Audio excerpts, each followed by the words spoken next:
Ladies and gentlemen, boys and girls, children 18 plus, you are tuned into the Loan Officer Podcast with me, Dustin Owen, and my super special guest, back for her second edition, her third episode, by the way, all the way from Geneva Financial, top producing loan officer, Kristi Nowrouzi. Well done. Hey, yes. Thank you. I'm so glad to be here with you. I got the Nowrouzi in for your husband. Yeah, thank you. Yeah, Service is your maiden name. It is.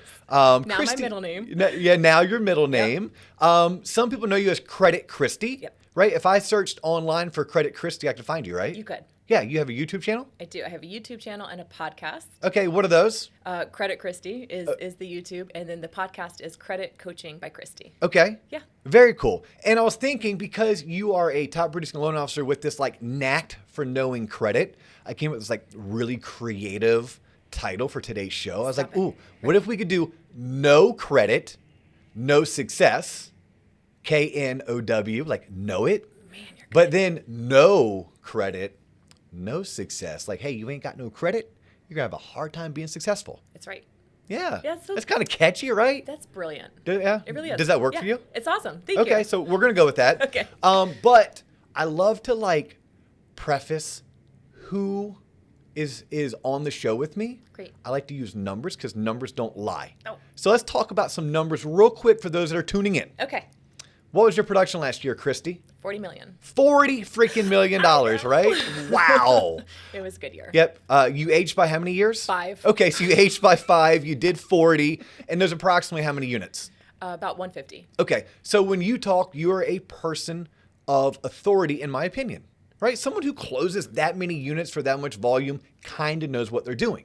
So anyone tuning into the show, whether you're tuning in because you're hoping to pick up some personal credit tips so that you can be successful in life, this lady knows what the heck she's doing, or you're a fellow mortgage professional and you're tuning in. I don't care if you're a 20-year veteran or if you've been in the business for 2 weeks. Look, she closed 150 loans. That's 150 families that she helped for $40 million.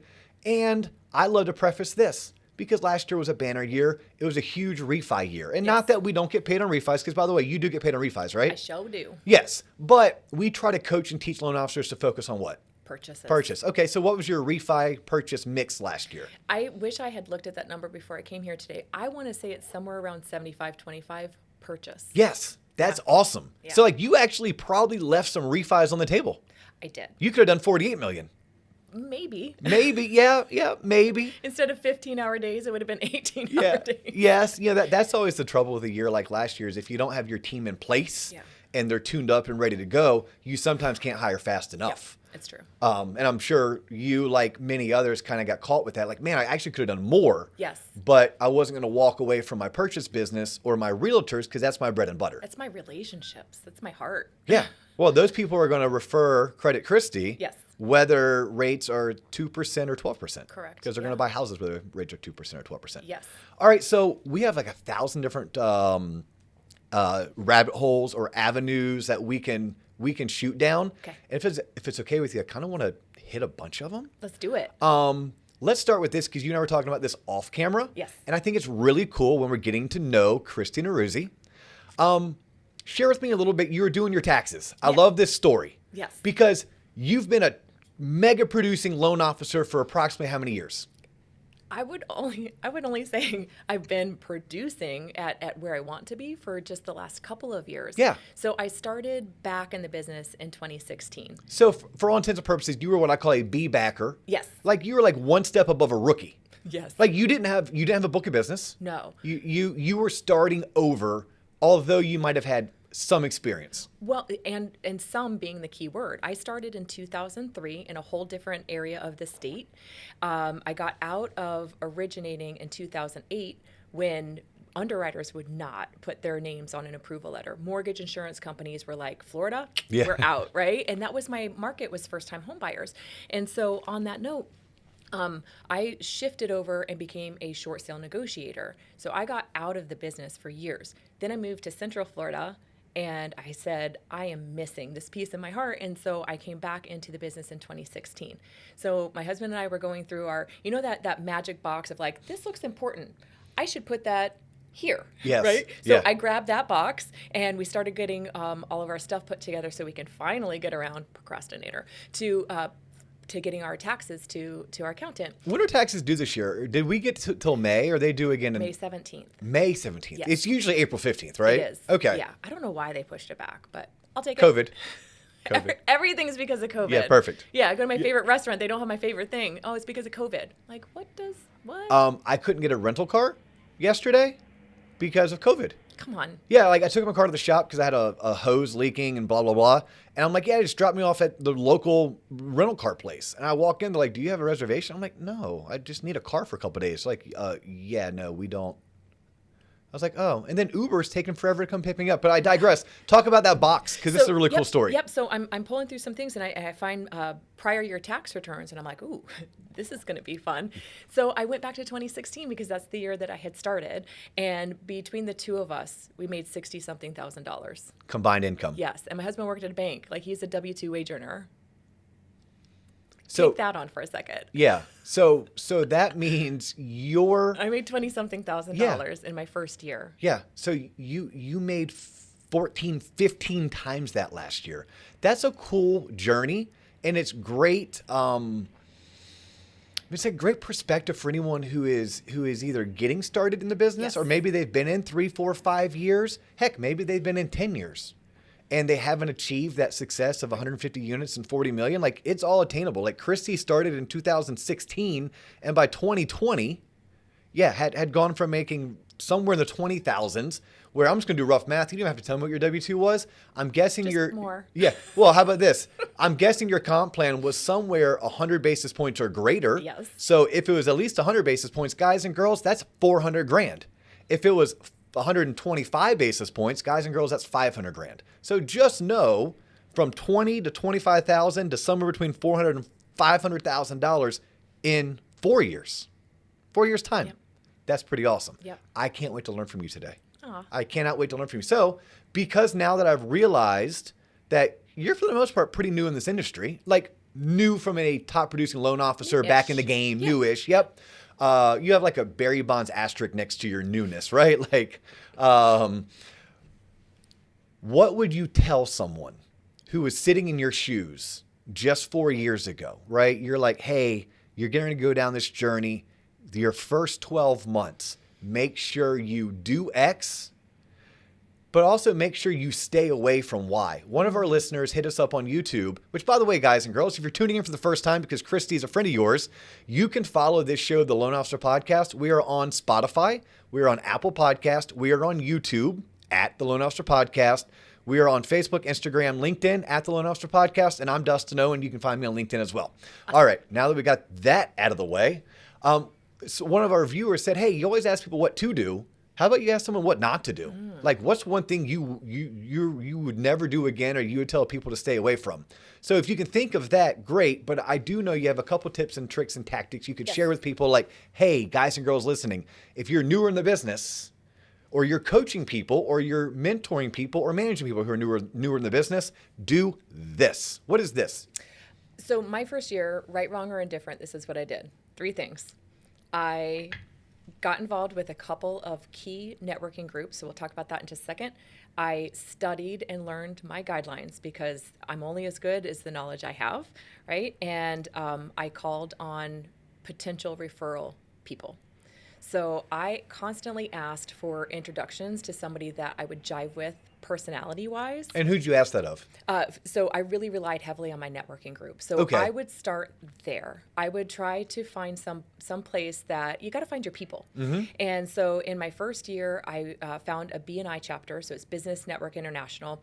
The challenging thing with the BNI group is that they only allow one of each person in an industry. So I had to literally sit there and like stalk the membership groups, to find out when somebody fell out so I could insert myself. So you were, as a lender, you were waiting for another lender to not renew. Right. And you were going to slide in, or at least interview to slide in and be the lender in that BNI group. Yes. Okay. And hopefully I sold myself well enough that they said, oh yeah, she'll be a good referrer. Okay. Right? But here I was really first year in my business and I didn't have a whole lot to give, but I I got them to accept me anyway. Perfect. So now my referral group gets to know me, like me, and trust me.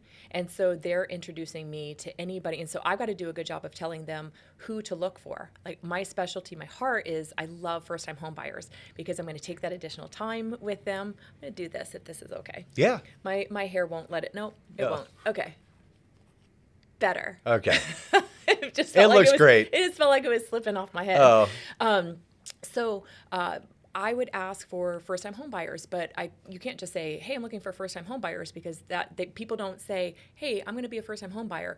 They're usually the ones getting the puppy, or they're having the baby, or you've gone to their home and they're renting an apartment, and so you start giving them those little cues to drop on your behalf, so that way the introduction can be made. Okay. So B&I taught me how to teach other people how to refer for me. I found a couple of other groups where I could just create some friendships. So as part of a group called Athena, which is all for women, it's a class of, I can't remember exactly how many people, 50-something people were allowed into this group, and we met every month, and it's up to me to create those friendships, right? Just showing up doesn't automatically create a relationship. I need to take it to the next level and say, hey, let's go and have a cup of coffee, let's have lunch. And from there, I was able to create some relationships, family law attorney, estate planning attorney, a CPA, Wow. all really amazing referral partners. And so what I've learned is if I can bring business to them, what does somebody want to do? They want to reciprocate, right? Because they're like, well, you're helping me with my business. I want to help you with your business. And so if I can help uncover opportunities from my clients or even another networking group, sometimes it's not introducing them to their next client. Sometimes it's introducing them to somebody who can be a constant referrer, right? That makes perfect sense. Yes. Yeah. So, I mean, you were putting people first. Yes. Yes. And I love... And only your people, only the people that you felt like shared commonality with you. Yes. Okay. Yes. So no cold calling. I haven't heard any cold calling yet. Okay. I'm not good at cold calling. Okay. Yeah. First off, I sound a little bit like a valley girl. So if you were to answer the phone and be like, hey, and you would hang up on me before I got any words out. So it was all, somebody had taught me early in my career that is based on the triangle of trust. So even if you didn't introduce me, if you gave me permission to name drop, so I could call and I could say, hey, John, our mutual friend Dustin had introduced us. Do you have just a few minutes for us to speak? Yes, of course. That lands well because... Well, yeah, at a minimum, because I don't want to sound like an ass if, John's my boy and I didn't take your phone call. Right. Yeah, exactly. no, that's fantastic. What was the third? You said there's three? Yeah, so B&I, Athena? Yeah, so networking groups just in general. Yeah, so networking groups, learning your guidelines. I can't tell you how important this is. And in my first year, I knew what I wanted to focus on, and I knew what I didn't. VA really scared me. So when I was a loan officer, the first go around, the 2003 to 2008, I never did a government loan in my life. Yeah, and that was pretty common, by the way. Yeah, like, 228s were present, right? Yeah. Like B paper was there, alternative loans. I did a whole lot of stated income, stated assets, 100%. Oh my gosh. Yeah. So I feel like if you get really good at one thing, start there. Then you can start to expand. But it was really important for me to know everything I could. How did you learn your guidelines? I literally opened up the Fannie Mae and then the FHA handbook. Like I'd literally open it up and I thought, okay, well, what do I need to know about when somebody's going through a divorce, right? So now I'm part of a divorce professional group. So there's some attorneys and counselors and realtors in this group, right? So part of what I need to do is help them know that if they refer somebody to me where they need to refinance off the ex-spouse or they're selling the home and they're going to move forward and buy a different property, I need for them to know I'm an expert in those guidelines. So one of the things that I'll share with them is, hey, did you know that you have to have 6 months of alimony or child support and prove that you're going to be able to receive it for the next 3 years before you can use that for qualification? And do you know how many attorneys go, no? Yeah. So I say, okay, listen, when you're starting to put together the case plan and the divorce decree, if alimony or child support is going to be part of that, I've had them where they've changed it where it was just going to be a large buyout and they were going to be able to use that as their down payment to having a structured pay plan. So that you can start use it for receiving it now, so now I can use it for income. If somebody didn't tell them that ahead of time and a judge goes and signs that divorce decree, Do you know what it takes? Mind it's like blown. unearthing, the earth in order to Yeah. change emotion. So when I can share those things with them ahead of time, they go, well, gosh, Kristi's the expert in this one thing. So here's something a new loan officer may not know. If a refinance is happening for the purpose of an equity buyout, okay, because of a divorce, it's not treated as a cash out refinance in pricing on the rate or the guidelines. So, a cash out, we're capped right now 80%, Yes. and a rate term, we're capped at 90%. We could actually go up to 90% of the value if it's for the purpose of an equity And buyout. Fannie Mae and Freddie Mac. So this is obviously conventional financing. So yeah. we're not talking about VA, FHA, or USD. We're Right. talking about conventional. And I'm not going to have the LLPA hit that I have on a cash out refi. There it is. That is like that. Like, I'm listening to you talk. I'm like, wow. As a almost 20-year veteran in this industry, and my mind is blown. I'm like, that's super impressive. Something I do want to tie down for those listening. Yes. Google. Okay, Kristi mentioned that she opened up the FHA handbook or the VA handbook, or she went on Fannie Mae's website or looked at Fannie Mae's guides. You can start with Google. Yes. And Google will get you there. Yes. Like, it's not this like holy grail secret in a vault. You have to have the combination. No, that stuff is readily available. Now, you do have to learn how to do things like, is it Control Shift F for find? You know, like how do you search these super large documents? How do you know what chapter to go to? Like, that just takes practice and experience. Right. Start doing it. But I love that. So you on your own, I would guess nights and weekends would pick a subject and say, I want to study this subject. Yes. Probably because it correlated with the people that you were networking with. That's exactly right. So wherever you want to focus your energy, start learning everything about that one space. So if I knew I needed to focus on first-time home buyers, for example, I knew I needed to know everything about a 3% down, right? About the home possible and home ready. So if that's going to cater to them, I need to know what the overlays are. I need to know that, right now it's required to have that home buyer education class. If I don't premise that with somebody at the very beginning, and then now we get these conditions, and I'm like, okay, we're closing in 2 weeks, and by the way, you have to do this 2-hour online class, and then they're like, wait a second, I didn't know, So just knowing all of those things and helping my clients be as prepared as possible because I know, what's required. And I would guess that you are also lead generating during this time. Well, you have to. Yeah. Or you starve. Yeah. Well, it's one of those things that we just did a show on this where I have found those that fail. Like, look, ready? So someone asked on the YouTube comments earlier in the week, well, what shouldn't I do? Well, what you shouldn't do is you shouldn't listen to Kristi and she says become an expert and learn, but also not lead generate. Like, you have to learn while also lead generating, because most of us learn by doing anyhow. Yeah. Like, I can read it all I want, but until I actually, like, I just installed a ceiling fan in my son's bedroom. Okay, I can read those directions all I want, but until I actually get in there and I'm like, oh, that's what they mean by a J-hook. And that's what they mean by this housing unit wired to that housing unit, unscrew these 2 screws 3/4, but this one 100%. Like, I need that practical hands-on experience to go with what the manual tells me. Yeah. So exactly. I would find my experience is if someone's going to fail in this industry, it's because they focused all of their efforts on just learning programs, products, and guidelines, and not out there getting a lead. And you're like, no, you have to network. Yep. Networking is going to lead to lead generation. Yes. At the same time, when you're not networking and you're not lead generating, you need to be studying. Yes. So first thing in the morning with a cup of coffee, some people will read the newspaper, some people will read a magazine, or they're on Facebook scrolling to see what happened since last night.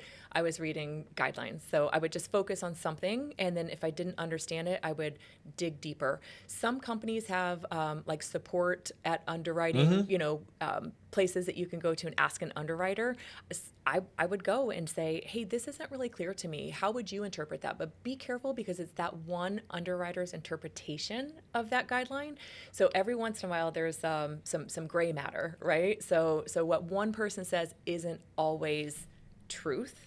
There's some things that you can argue in the guidelines too. Yeah. It's their perceptions, how they understand it to be. Yes. And by the way, if you listen, Kristi said do this first thing in the morning. Yeah. That's typically, boys and girls, ladies and gentlemen, everyone listening, that's like between 7:30 and 9 a.m. Before the phone starts ringing. That is not at 10, 10:30, 11.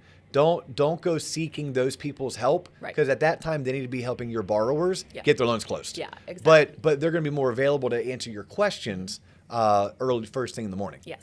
And then anytime I was introduced to a potential referral source, especially a realtor, I would ask questions of them instead of me attacking them saying, I have this really great blah, blah, blah, right? Because they're This loan program, these great rates, blah, blah, blah. Yeah. No wonder we're treated like a commodity by a lot of people.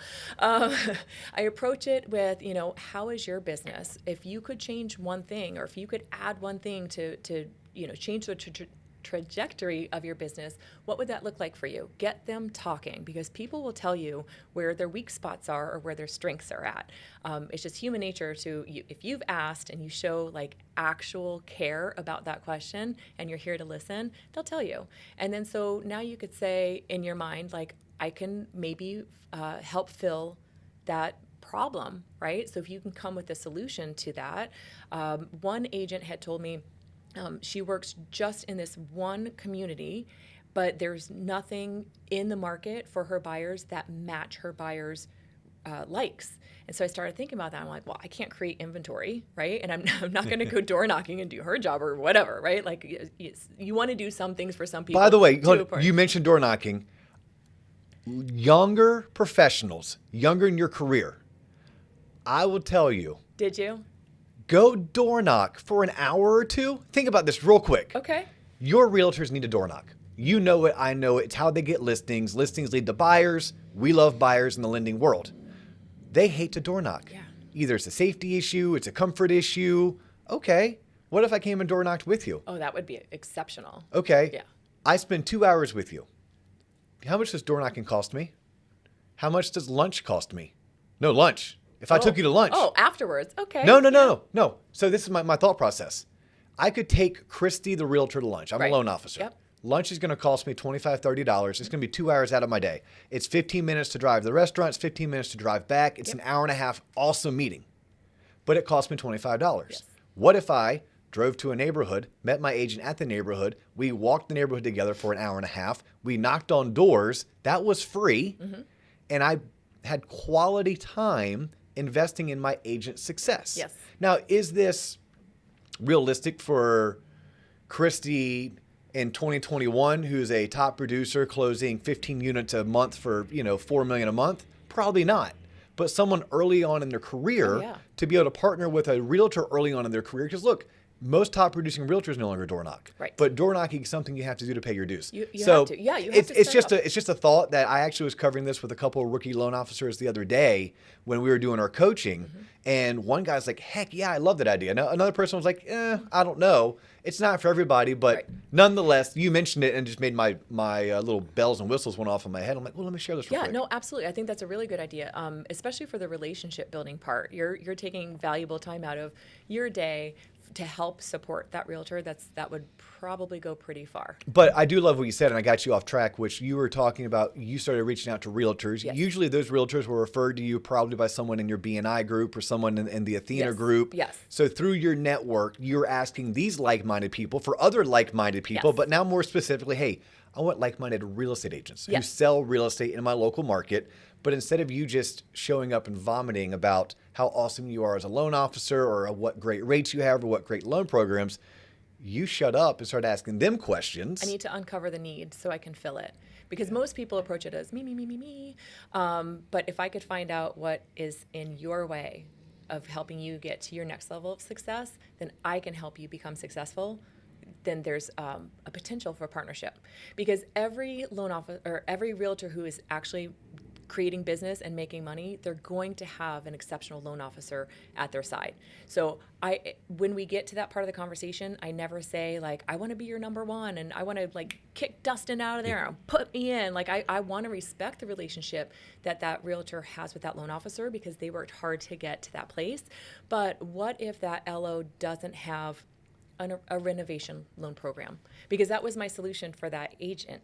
I said, hey, we can't help create new inventory, right? But what if we could introduce your buyers to being comfortable with taking on a renovation loan?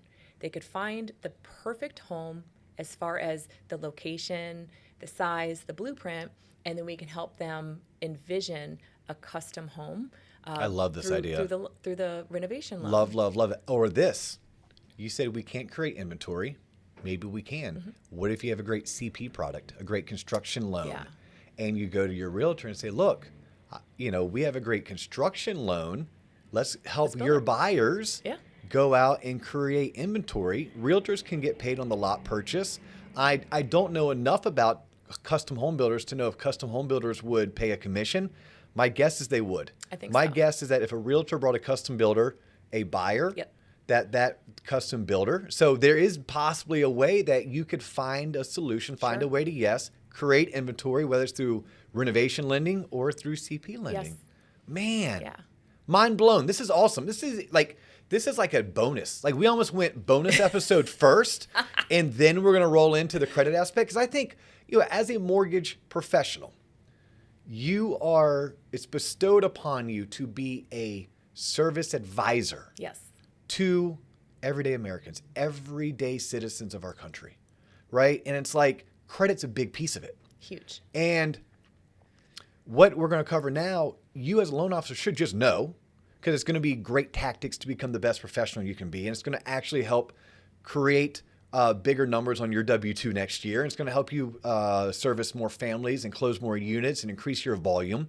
But also what I want to cover, I want you to cover, I'll just ask the questions. Sure.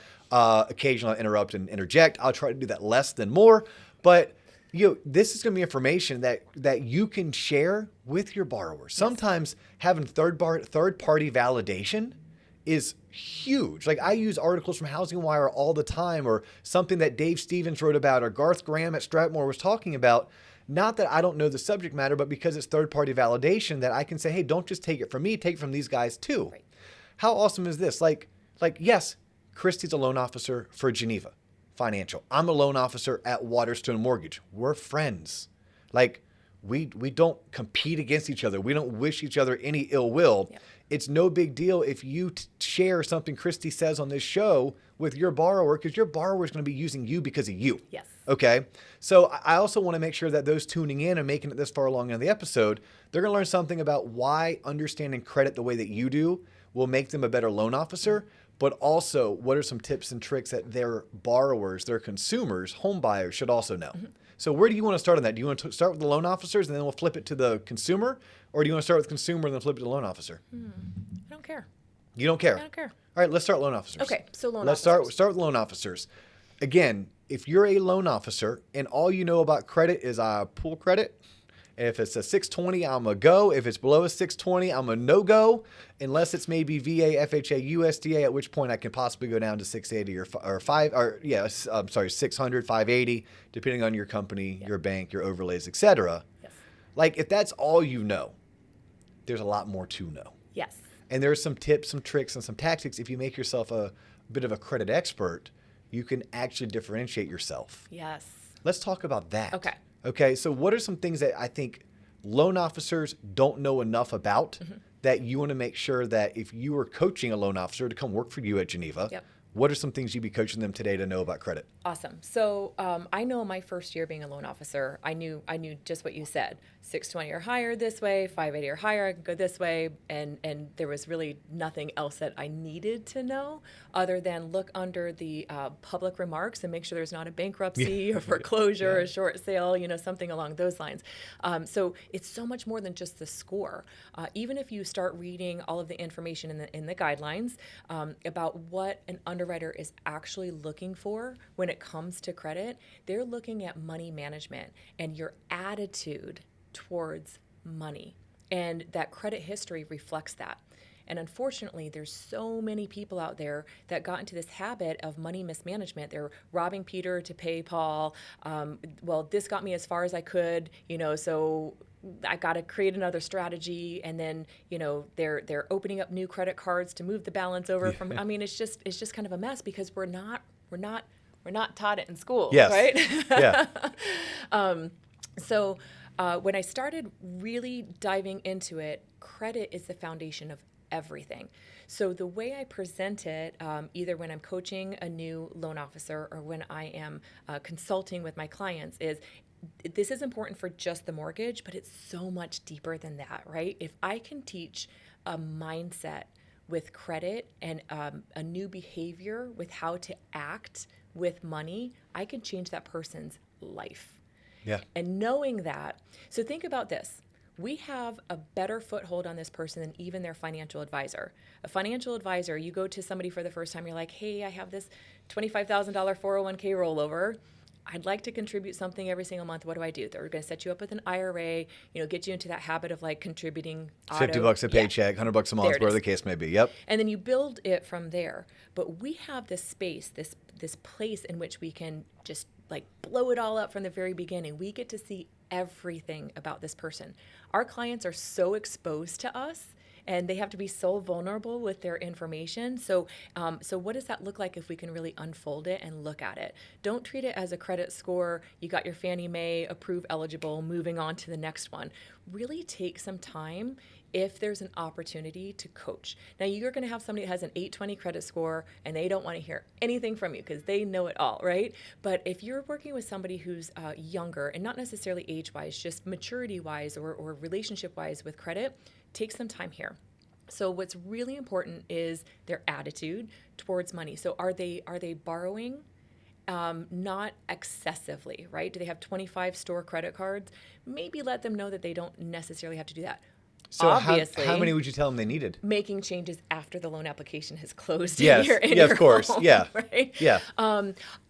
So personally, when I'm advising somebody, you want to have at least one bank issued credit card and at least one installment loan. Okay. And because credit mix is a chunk of what makes up your credit profile. So I just pulled a loan app, a pre-qual for somebody yesterday. The only thing that's showing is his auto loan and a collection. You could probably imagine what his credit score was. So my recommendation was to become an authorized user. We've talked about that before. And if you don't know what an authorized user is, we really need to talk about that. There's no hard inquiry. There's no additional debt to go into that DTI. So we're not putting them into a financially unwise position, but we are mixing in that credit card. And then we've also got some depth there. So hopefully there's years and years worth on that credit card. But some people feel like they should get a gold star if they have 15 store credit cards, and it doesn't really help you. Yeah. Yeah. So I'll see people with, all of the stores. Like if you were to walk into the mall, they would have a credit card for every single place. Target, Walmart, Macy's, Dillard's, JCPenney, Home Depot, and Lowe's. I'm like, you go to both Home Depot and Lowe's? Like, I like Home Depot. This brings me back to Home Depot because I worked there for years, Me so too. I like the orange. Yes. Yeah. Yes. Also black and orange. I almost call it black and yellow. Black and yellow is my college colors. Actually, black and gold, UCF. But black and orange is my kids' high school colors. Oh. Yeah, but I had no say in the coloration. John Coleman did. Oh. Yeah. But we digress. Good job, John. Yeah, he liked the black and orange. He had no idea that I worked at Home Depot. Yeah. Department 21 and 22, Hang on a lumber second. and build. Oh. I was going to say it. Lumber and building materials. Yes. That's so crazy. Started as a lot engineer. Oh, that's awesome. I think everybody should start at a retail place or in hospitality, being a server. Yes. It will form some really great requirements for how you talk to people and how you treat people for the rest of your life. So. Oh, gosh, yeah. Home Depot taught me I cannot point to anything. You walk. I have to open-handed Oh. or walk them. It's either open hand or I walk. Don't let me walk you down there. I used to hate it when they would make me walk down to hardware, though, because I don't know anything about, nuts and bolts and screws and tools. And I'm like, no, because let's just talk about wood, because that's all they've taught me right now is about wood. Yes. But where'd you work? I pretty much every department. So I rocked the paint department. Okay. I was a cashier for a long time, returns desk, special services, and they had a lot of fun because Kristi Service worked in special services. So that was a lot of fun. I got to work the phone center. Oh. The PBX, yeah. Yeah, I tore up my ankle. Oh. And I was in a boot. So when I was in a boot, what else do you do? I got to put on a headset like this. I got to dispatch calls, and I liked every part of that job except for one day I walked in and like, hey, we really need to beef up our Home Depot credit cards. Oh, will you were call? that person. Oh my God! For a week, I had to cold call 1,000 names. Isn't that fun? To ask them if they wanted to apply for Home Depot credit card. Yeah. How do we get on this subject? Let's get back on credit, Kristi. Come on now. You are credit, Kristi. And we're talking to loan officers and things that loan officers need to know. Like, yes, it's more than just what are my minimum FICOs in order to qualify. Yes. Right. It's like, no. minimum FICO to qualify, but how do you become an advocate for your consumer? How do you That's where it's at, Dustin. advocacy, right? Yes. Like, how because- do you become an advocate? Yeah. So first off, when you take that time to teach and preach, your client's going to feel like you have their back, right? You're actually investing time into teaching them something that's really going to help them with everything in their life. So when they go to finance a car in the future, when they go to buy their next home, when they want to go and buy an investment home, all of those things, it's going to have a positive impact because you're teaching them behaviors and attitudes, and you're also teaching them, some guidelines. Debt utilization is huge when it comes to credit cards. So if you see somebody that has a $5,000 limit on their Discover card and they have $4,700 on that, share with them that if they could pay that down below 30%, their credit scores could really go up. What if they could only lower it to below 50%? Get there. Every little bit helps. Yeah. Every little bit helps. But your number's 30. My number's 30, and some new information is actually saying like somewhere around 9 or 10% is going to maximize. Now, I have found, have you ever done the Wayfinder? A lot of the credit polls Yes. comes with a Yep. Wayfinder. Sometimes you'll see like if you have a credit card with a zero balance and they say go put $10 on it, like, why do I need to have this small balance? It's a difference maker. So sometimes just having a small amount utilized versus zero will help you. So it increases the date of last activity. It's showing, oh, look, I'm a good steward of my money. I'm borrowing it and paying it back. Well, I almost think like having a credit card that I haven't used in 4 or 5 months is like having a boat in my driveway that I've never put in the water. Yeah. Like, is that really a boat? Does it really float? Does the engine really work? Well, I have no idea. Right. Well, what do you mean I have no idea? Well, I haven't run it in 4 or 5 months. Yes. Well, so go it's put like gas and groceries on your card. Yeah, Right. and then go pay it off. Okay, so like these are like, I think from a loan officer perspective, but also consumers, right? This is kind of a both. I thought maybe we were going to attack, let's do LOs first and consumers second. Yeah. It's kind of like, Kinda no, let's just mixing. kind of, let's mesh it all together because anything that we're coaching a loan officer, we're basically coaching loan officers today so they can go out and advocate on behalf of their consumers. Yes. Well, hey, consumers, if you're listening, cool. Everything that we're teaching the loan officer, let's just go ahead and teach it to you as well, this is what I've heard thus far. You don't need 15. No. 3. Yeah. 3. One needs to be revolving like a credit card. Yes. One needs to be an installment. Installment debt would be something like an auto loan, a boat loan, a student loan, a mortgage. And P.S., if it's in deferment, it's not helping, it's not hurting. So it's just kind of neutral. So I've got some people, oh yeah, I've got all these student loans and they're reporting, but you haven't made a payment in 8 months. So it's not helping you. And it can actually hurt you because as it's adding interest to that balance, your high limit is what you started off with on an installment loan, but your balance is actually over your high limit. If you've got interest being added and you're not making any payments, so it could have an adverse effect. It's not going to have as deep of an effect as a revolving credit card that's maxed out. So another thing you'll want to look at too, somebody will have some collections and they're asking advice from you if it should be paid off or not. Sometimes paying off a collection can have their score sink and they may no longer be qualified because their credit score. I want to dive deep into that, Yes. but I do want to circle back. I was just trying to recap in my own mind. We were talking about, you don't need 15, you need 3. You also can't have maxed out credit cards. Like that's like the worst. I've witnessed the worst thing is someone who has never, ever, ever, ever missed a payment on anything, yet their credit score is like mid 600s. And it's like, this should be mid 700s. Oh no. You have 7 credit cards all maxed out. Some of them may only have limits of $800 or $1,000. You just taught everyone listening, pay all of those down to below 30%. You called it debt utilization. Yes. Yep, and I've learned it as my debt to limit ratio. Yes. Right, so if it's a $1,000 limit, I should never, ever, ever, ever, ever owe more than $300. Good job. Right? Yes. Like ever. Yes. 800 would be $240. Like just figure out what is 30% of whatever my limit is. Yes. Now, could someone easily call and ask for their limit to be increased if maybe they didn't have enough money to pay them all down? Maybe they had enough money to pay half of them down, and then the other half, they're like, shucks, I'm going to have to wait until I get my income tax refund. Or your tip would be... Yeah. Well, do you know what happens when you call your existing credit card company and ask them for a No, that's line? why you're on the show. So when you call and ask for a credit line increase, they do a hard inquiry. Okay. They do a hard inquiry because you are actually applying for debt, even though you have a relationship with them. Okay. So let's say I'll pick on Capital One. Let's say I have a Capital One. Capital One can tap in soft inquiry to my credit anytime that they want to. And they actually do quite often the relationships you already have, because they want to make sure that you are paying everybody else on time, or is there a storm brewing and coming their way? Okay. So soft inquiries don't hurt your credit score, and actually you as a consumer won't even know that that's there. But if you are calling them and asking for a credit line increase, it's a hard inquiry because you are asking for additional debt to be loaned to you. So if you are in the process of preparing to buy a home, you don't want a new inquiry, because inquiries make up 10% of your credit score. So it could actually hurt you. And then, you and I and new mortgage loan officers, there's a credit inquiry letter that the underwriter wants to know, did you create new credit? And so you can say no, truthfully, because it's not new credit, it's an existing credit line, it's just a higher limit available to you now. I would never use that strategy unless you are in good standing and you've had that credit card for at least 2 years. Okay. And preferably, I would add one more, and you have time.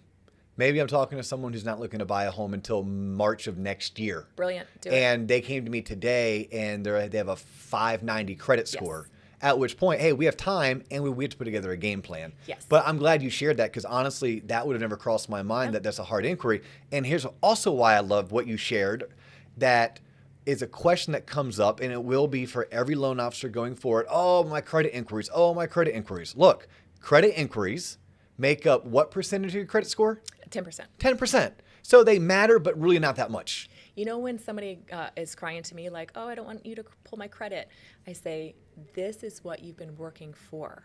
This moment right now is when it matters. And then they go, oh, okay, we'll pull it. Yeah, I love that. I absolutely love that. Yeah, this is what you've been working for. Like, I always default like, ma'am or sir, I can't do my job without this. Right. Or like I told them, like, look, my company doesn't want to pay $62 right now to pull your credit.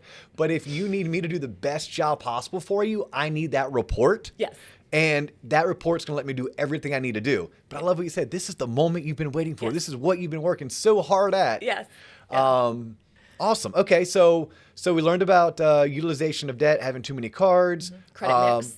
Credit mix. Yes.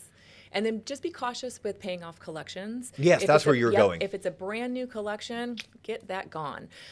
If it's a collection that's been there for a couple of years, if you pay it off, unless they're going to remove it, which they don't have to, you have to ask it and get them to put it in writing that they're going to remove it. If they're not going to remove it and they're going to change that from an open collection to a paid, closed collection, it could actually have a negative effect on your credit in the immediate moment.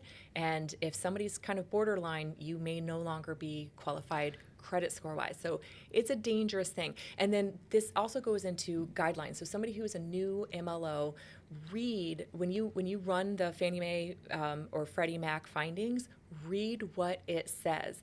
Because whoa, Kristi, I need to read my AUS findings? Mind blown again. Okay, I'll write that one down. Read AUS findings. Okay, so true story. My first year, I may have blown past the opportunity to read some findings, and then we've all been there. Oh my goodness! Yes. I must have been in a hurry that one day, right? Yeah. So the underwriter comes back with our conditional approval, and one of them says that we have to pay off in full this one collection, and it was $2,600, and I didn't catch it. Now, had we paid it down to say $1,990 for this particular loan guidelines, if it was under $2,000, wouldn't have to have been touched. Wow, I think that may be a tip or trick or tactic that you've used to help someone qualify for a home loan without having to pay a collection off fully. Yes. Like this is, and I'll be honest, like where I was below average as a loan officer was this. Mm-hmm. I mean, I probably left so many transactions on the table that I turned away or I said no to because I didn't take the time to become an expert the way that you have. Or like we interviewed a few months back this guy by the name of Casey McElroy, who's a rookie loan officer who did really well. And Casey, 2 years into his career, knows way more about collections and the handling of collections than I've ever known.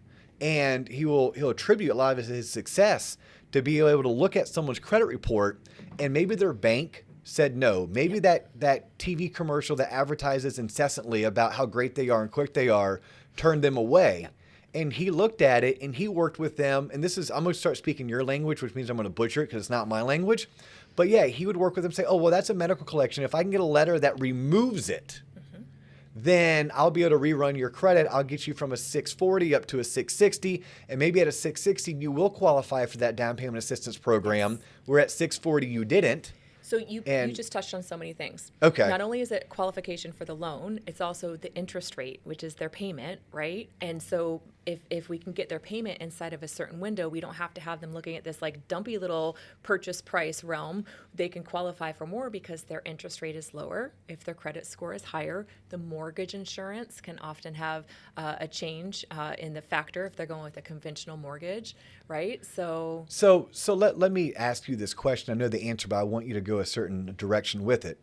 You take credit serious. Yes. As a top producing loan officer, you take credit serious, and your knowledge and your depth of scope when it comes to credit is such that allows you to close more transactions, because maybe you're taking someone else's no and turning into a yes. Yes. And it also helps you, I'm guessing, win more transactions, because maybe someone else's yes was at a higher interest rate and higher mortgage insurance. Your yes is at lower interest rate and lower mortgage insurance because I'm coaching them on the credit. you're coaching them on the credit. Okay. Not How? only that, though. Like, yeah. So how do I become you? well, okay. So you're going to have to draw a line in the sand, though. Okay. So be cautious, because if you claim that you are this credit expert, once you've learned it, you're going to get a lot of stuff thrown your way, right? So you're going to be like dodging and, and catching and like, what do you want to work on? Yes. Right. There's only so many hours in the day. Correct. And you are running a for-profit entity. That's right. Yes. That's Okay. right. So everybody that comes to you may not be your client. So you either have to love them or leave them. And they usually let me know what they want to do. So what I mean by that is, yesterday somebody came to me. Her realtor had introduced me, and I'm not her realtor's number one, and I'm okay with that. And Okay. probably her realtor's number three. But the gal started off saying, I want to buy somewhere around January or February. I have credit scores in the 500s. Where do I start? And she said, over here. Oh, okay. So now I have months to establish really great rapport, build trust, earn her trust, right? And in the meantime, I had a conversation with her. I could tell she was taking down notes, and she was intently listening to the great advice I was giving her. I've had a flip conversation where somebody says, I'm in the 500s, I want to buy a home. And then we're having the conversation, and I'm being, and then I follow up a month later to see how things are going. Well, I haven't really quite started, or I haven't really given it another thought. And then I follow up one more time, and it's the same story. I'm like, I can't want that future for you more than you want your future for you. So Well this said. person's going to wind up just being stuck in his own little cesspool that he's created, because he's saying he wants out, but he's not actually doing this, right? So make sure that you don't be more invested in somebody's life and their behaviors and their decisions than they are. And if it's just a show, hand it over to a credit repair company. Please don't let them just go to one of those big law firms that pay to... So let me ask you this. Who do you refer? Well, so there's a local company that I've used in the past. Harry Sneddon, Scorecrafters. Yes. Love Harry. Hey, shout out to Harry Sneddon, Scorecrafters LLC. Harry is busier than there are days in the month. Yeah. I have begged Harry, we're boys. I'm like, Harry, drive the 20 minutes it takes to get from your house to the office. I'd love to have you on. Yeah. And every time I do, he's like, well, I have expert testimony at this particular trial. Wow. Okay, so you and I both lean Yes. on Harry, because you and I have had the same experience when it comes to, I'm going to use air quotes here, credit repair. Yeah. Shady shade, right? I mean, Well, and that's one of the conversations I have almost constantly, right? Somebody goes, well, my credit score on Credit Karma shows at 630. Why are you polling it and it's 560? So it's one of those things, like, just because you've disputed something doesn't make it go away. It may take it out of that algorithm for the retail credit score that you're seeing over here. They've just kind of excluded it. We don't exclude it when we poll for the way that we poll, because there are dozens of scoring models, and we use the risk based scoring model, and it's based off of the behaviors, right? So have you had a whole bunch of late payments? Do you have a bunch of collections? All of these things they compile, where Credit Karma is like, hey, look, here's a score, and it's not even a real score. That's always, and we don't have time. That's the whole like show in itself is Yeah. like discussing that there's not one credit score. Right. I mean, there's 3 repositories. Each repository has multitude of models. Yes. So you take 3 times that multitude and you're like, oh my gosh, what, 20, 30 different credit scores we all have? That's just a good nugget for people to know, whether you're a newer loan officer or you're a consumer listening in. Just know you there's... don't have a score. Yeah, you don't have a score, correct. But you were saying that as a professional, you have to make that decision. Is this person going to meet me in the middle? At which point I'm all in with you. Yes. I'm all in. We're girls, we're boys, we got this, Yes. right? Or do I want it more than them? If you want it more than them, you have to be able to cut bait. You have to be able to say, you know what? I'm not a good fit for you. And, best of luck. Maybe if they're local, we'll try to turn them on to Harry. But I'll tell you this about Harry.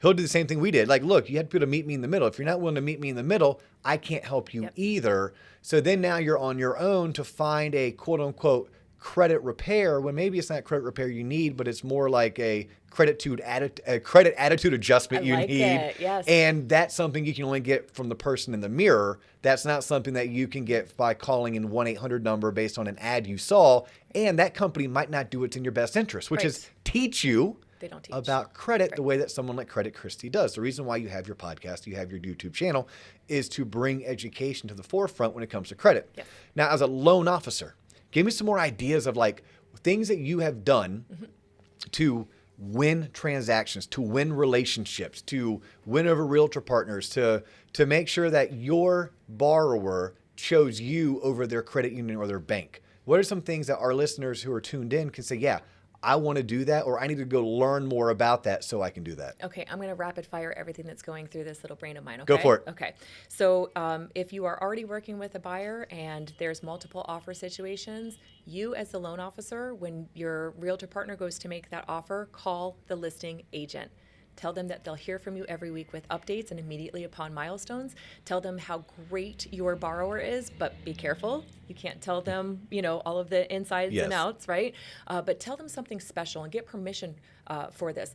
One of my clients, she was a disabled veteran. She gave me permission to let them know that she's a disabled veteran.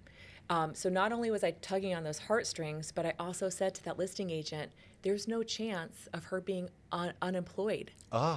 It's income. Yes. Guaranteed for life. There it is. Yeah. So even though she's obtaining financing, it's really not subject to, is she going to be employed next week? Because that was a really big topic for the last 12 plus months, right? By the way, did your client let you disclose your credit score to the listing agent? I didn't ask that. Okay. Yeah. And she may not have had excellent credit. So Okay.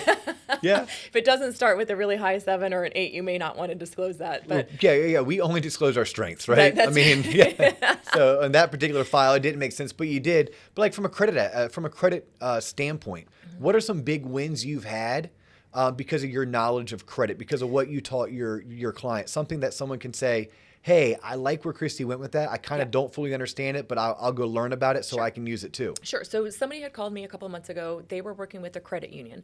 And sometimes credit unions can do rate-wise what banks and lenders can't do rate-wise. Although I would like to believe I give better service than a credit union would. I don't have banker's hours and those kinds of things. If it is truly all about numbers on paper, that person's going to win. So when I pulled credit, I think I had somewhere around like a 678, and I knew getting them over a 680 would be monumental for not only the rate, but the mortgage insurance. So I spent some time talking about where they're at and why I see that they're there. And I didn't make it just about the mortgage, although I did focus on, hey, I can get you an improved but I knew I had to make it bigger than just that mortgage decision right in that moment. In case that interest rate on the credit union was still going to be an eighth lower or something, I needed to show them that I was invested long term in their financial health. And so by doing so and making it greater than just the mortgage, the other thing is, I think if you say, I am, I want to be treated as a concierge of your needs. So who else do you need? You are now buying a home, right? As a homeowner, there's this new level of responsibility in your life. So it took two of you to get financed. Perhaps you consider life insurance on each other. And I'll use a personal example. I'll say, my husband and I we started off with $500,000 on each of us. That way it would pay off the mortgage. And if he had to lay on the couch and cry for years and years, recovering, from this detrimental loss, he wouldn't have to go and create an income for himself for the first few years while he mourns my loss. So we can laugh about something that's a little bit morbid, but you see what I mean? Yeah. It's that important. So now that you have a home, you have these additional write-offs, you really should be in alignment with a CPA and not counting on those online things anymore, because you want an expert to be able to guide you as our tax laws change and as you're earning more money and you're accumulating more wealth in your life. You want a financial advisor that doesn't put all of your eggs in one basket, but helps you grow your wealth, right? So we've got this I keep talking about wealth because real estate is one part of it. So when I start saying I'm going to align you with all of these really important people that are going to help you grow, your money, your finances, your mindset, and grow with you, they know that I'm in it for the long run with them. I'm in it for the relationship. I'll tell them, I want to teach you about biweekly payments and MLOs. If you don't know what that is, please learn about it, teach it. It is significant. You can shave years off of typically interest. 6 to 7 years off of someone's mortgage by just having them pay their mortgage every 2 weeks versus once a month. Yes. Because it adds one extra payment. Yes. Now, some servicers aren't keen on biweekly. Some silly. are. Yeah. If that's the case, take your mortgage payment, divide it by 12, add that extra amount onto a principal reduction every month, and you'll still get there the same way. Yeah, no, I like the whole extra one payment thing. This is kind of off topic, but only because it doesn't take away from all the rest of the things. It doesn't take away from the IRA or the 401k or the kids 529 or your 6 months reserve, because one extra payment, when you divide it over a year, you're talking $160. And if you're able to pay bi-weekly, you really don't see it. Right. But no, that's a great tip. On the people who are 678, what did they do to get their credit score over 680? What was your advice to them?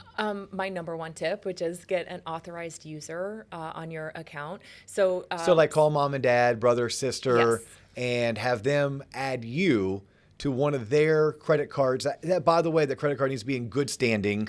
And the credit card needs to be good utilization. Yes. Right. Really, it's not maxed out. Perfect. But to be added, how long until that is reflected in their credit score? As soon as it hits the credit report, which is when it's their bill cycle. So if their bill cycle is the 18th and you got added on the 12th, you should see it in 2 legit, weeks. I can call my dad and be like, hey, Dad, when's your Amex due? He's like, oh, it's due every 26th of the month. Yeah. And I can look at my watch. I'm like, okay, well, today's the 13th or the 14th. So in roughly 12 days, 2 weeks, I'm not closing on my home loan until the end of May. Mm-hmm. There's a good chance Dad adds me to his Amex. He's had this Amex since 1986. Yes. It's a $25,000 limit. He only owes $5,000 on it. And all of a sudden, I didn't have to do anything. Yep. Because if you paid down, by the way, I'm geeking out right now because my go-to would have been, oh, Kristi, I need you to pay down one of these credit cards. Well, what if you paying down a credit card prevents you from... I need that money for the down payment. Yeah, down payment and closing cost. Yeah, so authorized users, your go-to, pay down, or maybe there's a collection that if you can get it removed. Not paid... Yeah. This is what Casey McElroy taught me, here at the branch level. He's like, Dio, just getting it paid off doesn't help. I actually work with my clients on getting things removed, typically medical collections. Somehow, Casey has figured out FHA, Fannie Mae, Freddie Mac, and how they view medical collections, because each views it differently. Mm-hmm. And he knows, well, if I can get that medical collection totally removed, that person's credit scores are going to go up, and two things are going to happen. Either A, they're going to go from not qualifying to qualifying. How about 3 things? Or B, they're going to go from qualifying but at a higher rate, and now I can help them get a lower rate. Mm-hmm. Or C, I wasn't winning the transaction when I went up against their credit union, but because I taught them this, and because the credit union's trying to use their 670, I'm going to use their 720. Yes. Now I'm actually I'm playing a game of war where I'm using grenades and rockets and they're using pistols. Yes.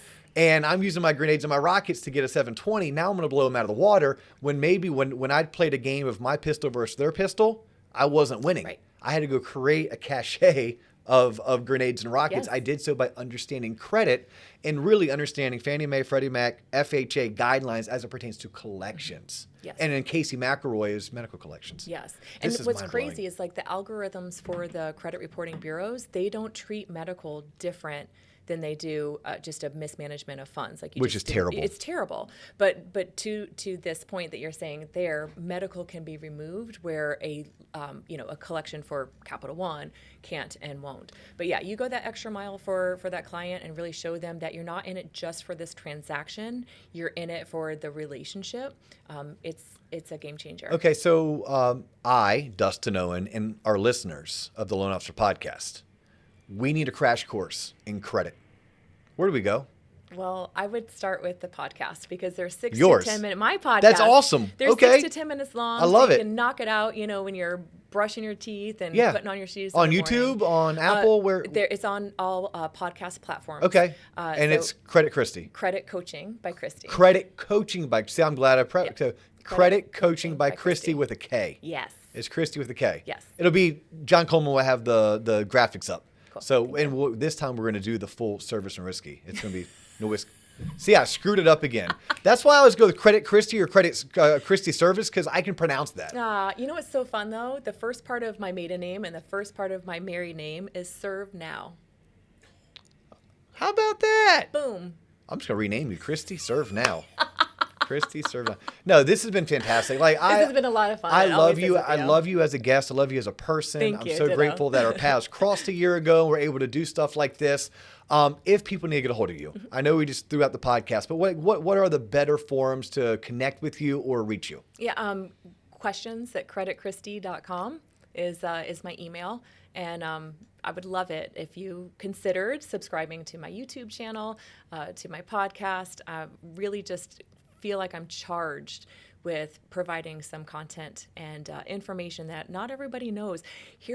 Can I leave you with a really crazy thing that could be happening Yeah. this year? Yes. So it was announced in November. CFPB Okay. is finally making changes to rules from like decades ago to get By the way, with the CFPB is the Consumer Finance Protection Bureau. Yeah. Finally, like updating their old school regulations, and they will be allowing collection agencies to contact you through social media. What? So they can DM you. They're not allowed to defraud you. So they're not allowed to, go in and make a friend request and then say, hey, you. Okay. Yeah. But here's this like crazy, crazy thought. If you have a common name, they don't have to prove that you are the person that is indebted to that collection. So you could wind up getting harassed by collection agencies soon through it's unlimited text messages. It's 7 phone calls a week, unless they've spoken to you. Once they've spoken to you, they have to wait for 7 full days before they can call you again. But they can message you through all of those platforms. So get ready for collection agents to like send you a Snapchat or an Well, this right Instagram here is comment. every reason to always pay your bills on time. Because you get great credit, and if you have great credit, then you win. Yes, and then you don't get harassed. And you don't get harassed on social media. Someone's on my TikTok feed doing a dance. Let me know, you pay me money. You owe me money. Yeah. Ding, ding, ding. Can you imagine that on TikTok? That'd be like absolutely asinine. Oh, my gosh. No, I can't wait to have you back. Do you have one of these episodes on your YouTube channel where you talk about how someone who has weak credit or thin credit, we call it, how they can utilize rent history to get it reported on their... Do you teach that? Yes. So, is there a video on that? I'm pretty sure there is. I know I did one that was how to build a credit history without taking on debt. Okay. So part of that was like Rentler.com and Experian Boost, where they'll allow you to put your utility payments, right? And it shows up as an installment loan, and then we don't have to hold that against you on your debt to income ratio. Also, authorized user accounts, and then some banks will have a credit builder account where it shows up as an installment loan, but you're actually just feeding from this checking account over to this savings account, and it becomes a CD, a certificate of deposit at the end. So it's reporting as an installment loan payment, but it's just simply boosting up and your these are all savings tips, tricks, and tactics that I can pick up just by tuning into your podcast, going on your YouTube video or your YouTube channel. And I mentioned the thing about rent because I just saw like a headline that there's a lady in our industry who's like really dominating that space where either she uses or she owns this company where they are taking people's rental history and turning it into an actual trade line on their credit, which would be huge for someone who within credit. Yeah. Yes. This is fantastic. Yeah. All right. She's Credit Kristi. I'm Dio. This is the Loan Officer Podcast. This is all the time we have for today, but please check her out on all of her social. Check us out on all of our social. Share us, like us, comment, let us know what you want to hear more of. We'll continue pushing out the content as long as you continue to consume it, share it, and let everyone you know about it. Stay tuned, tune in, Prosper, but we're out of here. Peace.